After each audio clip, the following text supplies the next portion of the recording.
Hostel रे से दिनर कथा। परीक्षा समय थाए।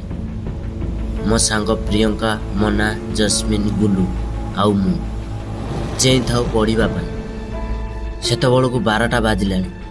से समय 12टा बाजिले अजब अजब शब्द शुणा मिले। से गली रे गोटे मदुआ थिला।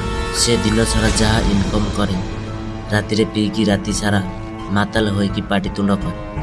12टा बाजिला परे कुकुर मानक विकटालिया स्वर आहरी भयभीत करे। प्रत्येक दिन राति सीढ़ी दे छात को किए गला पड़ी शब्द शुणा जाए। से दिन मु शुणिली आउ मो सांग प्रियंका को कहली किए गोटे छात ऊपर को गला कि। प्रियंका कहला तमे भी शुणिल कि नहीं कह। मु कहले विश्वास करेनि बोली मुझे किसी कहलिनी। कहल एते राति रे किए छात ऊपर को जीव? सब रूम तो बंद अच्छी। किए कहीं छात ऊपर को जीव? बाहर को बाहर जदि कहीं बाहर को जीव से हूँ आम पिला। कहीं आम रूम रे ही हेले आमर रूम रे कहीं बाहर को जाई ना। हौ छाड़ चल शोई पड़ा। राति 4टारे नहले उठिकी पढ़ा। समस्ते गाली देला पर भी मु शोई पड़िली। ता परदिन से ही समान समय आम रूम डोरटी हठात खोलीगला। से दिन भी प्रियंका, गुलू आउ मु चेई थाउ। मु उठिकी गली। बाहर देखे कहीं ना। प्रियंका बहुत डरी जाई थाए।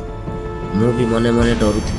कहीं जो डोरटी जोर देला परे भी खोलेनी सेटा एमिति खाली रे केमिति खोलीगला। हेले भी मन को दृढ़ करी हेले प्रियंका को कहे नाई साधारण पवन रे बोधे खोलीगला।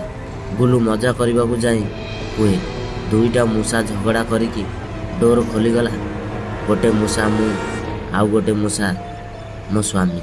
ये सब शुणिकी समस्ते हसिले। समस्ते कहले हौ हौ चल शोइबा। ता परदिन ठीक से समय से दिन मु शोई पड़ी। प्रियंका, गुलू, विद्या चेई से मैंने कहबारू मु शुणी जहाँ से दिन हठात मेन गेट डोर किना खोलीगला। कुकुर मानक विकटालिया स्वर भी आम मानक भयभीत करुता। सतरे कौन से कौन छायार प्रभाव अच्छी जहाँ आम मानक भयभीत करुच्ची। यहाँ कौन सत्य ना मिछ केते मु जानी, किंतु एटा सत घटना।